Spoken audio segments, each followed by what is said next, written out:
Okay. Happy birthday to you. Happy birthday to you. Happy birthday, dear Afsana Polly. আসসালামু আলাইকুম। সকালে ঘুম থেকে ওঠার পরেই আমার মেয়ে আমাকে কনফার্ম করলো যে সে আসবে আজকে। তো আমি জানি আমার বার্থডে উপলক্ষেই ও আসতেছে। তো ঘরেই আসলে আমার বাজার হাট তেমন কিছুই ছিল না, কুরবানির মাংস ছিল, সেটাকেই বের করলাম। বের করে একটু প্রথমে মাংসটাকে খুব ঝটপট রান্না করার জন্য আমি ফ্রোজেন করা ছিল মাংসটা, তাই লেবু আর লবণ দিয়ে অনেকক্ষণ মাখিয়ে রেখেছি যেন রক্তটা বের হয়ে যায়। আর এইটা হলো খুব অল্প মশলায় করব, কারণ আমার মেয়ে আবার গরুর মাংস এত ঝাল করার মানে মশলা পছন্দ করে না। তো একটু আরবিক স্টাইলেই করব, ভাবলাম যে ওরা যেরকম কাঁচা কাটা মশলা দিয়ে রান্না করে সেইভাবেই করব, আর জাস্ট একটু পাপরিকা মশলাটা দিয়ে কালার করব। তো আমি এর জন্যই আগে প্রথম মাংসটাকে ভালো করে ম্যারিনেট করলাম। এই যে সিরকা আর হচ্ছে লেবু, কারণ এই গরুর মাংসটা একটু বয়স্ক গরু, যার কারণে ওর মাংসটা সহজে মানে সফট হয় না। তাই ভাবলাম একটু ভিনেগার আর লবণ আর লেবু দিয়ে যদি কিছুক্ষণ মাখিয়ে রাখি তাহলে কিছুটা মাংস সফট হবে। আর মাংসটার মধ্যে একটু চর্বি নাই, কোনো তেলই উঠে না, একদম বুড়ো গরু যেটাকে বলে। তো এটাকে দেখুন ম্যারিনেট করে রাখলাম। আর আমার মেয়ে আসছে, তার বিড়াল নিয়ে আসবে, লোকিকে নিয়ে আসবে। তো এই যে মাংসটা আমি তাড়াতাড়ি করে রান্না বসিয়ে দিলাম, এই সাদা করেই রান্না করেছি, আর সামান্য একটু পাপরিকা মশলা দেওয়াতে মাংসের যে কালারটা সেটাই আসছে। আর বাকি শুধু আদা রসুন গোলমরিচ আর ডালচিনি এলাচি দিয়েই মাংসটাকে রান্না। আর এই যে দেখুন রান্নাও হয়ে গিয়েছে। আর সাথে একটু আরবিক রাইস করলাম, যেটা হচ্ছে রেজেন দিয়ে রাইসটা করা। তো সেখানে আমার বাসমতি চাল ছিল না, সেটা ছিল লং গ্রিন যে রাইসটা থাকে সেটা দিয়েই করেছি, সেটা অনেকটা বাসমতির মতোই। তো রেজেন দিয়ে দেওয়া হয়েছে। এইটা রেসিপিটা আমি অবশ্য রেখেছি, আপনারা অন্য একটা রেসিপির ইয়েতে দেখতে পাবেন।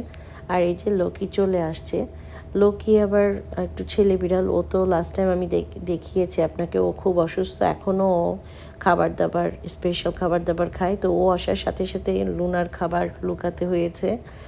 আর আমার যে প্ল্যান্ট সেগুলো ও খুব কামড়ায়। ও এমনি খুব নাইস একটা বিড়াল, কথা বললেই ডাকলে লোকি বললেই দৌড়ে চলে আসে।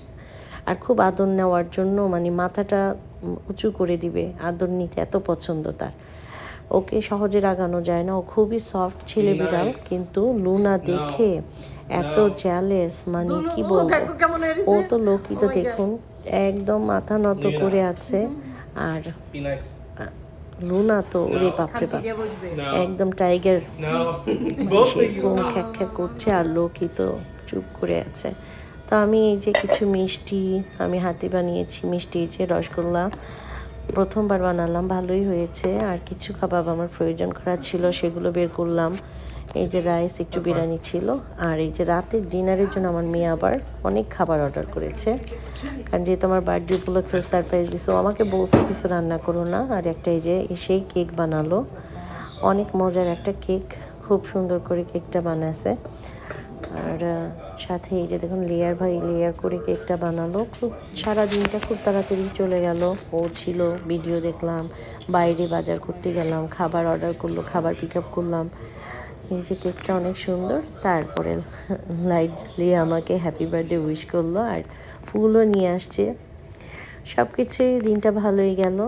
মেয়ে আসে একদিন, অনেক দিন পর কখন কীভাবে সময় চলে যায়, তাই ওইভাবে ভিডিও করা হয়নি। রাতে কেকটা বানিয়ে আমাকে কেক কেটে ক্যান্ডেল বসে ও ব্যস্ত থাকে। রিসেন্টলি ওর একটা বাসা নিয়েও ব্যস্ত। তো যাই হোক, ও আমার জন্য এতটুকু করতে পারছে, এটাই আমি থ্যাঙ্কস।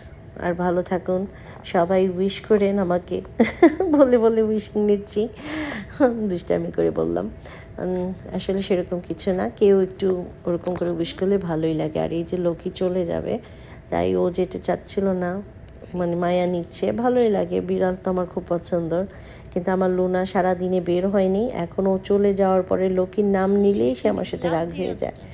আমাকে লোকি বাসায় আছে, এখনও তো লোকির স্মেলটা ঘরে আছে, তাই লুনা এখনও স্বাভাবিক হচ্ছে না। আশা করি ভালো লাগবে আপনাদের ভিডিওটা, তাই শেয়ার করলাম আপনাদের সাথে। ছোট্ট ছোট্ট কিছু ভালো লাগা আপনাদের সাথে শেয়ার করতে ভালো লাগে।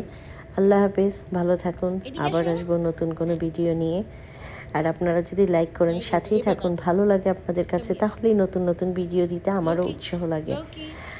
আল্লাহ হাফেজ।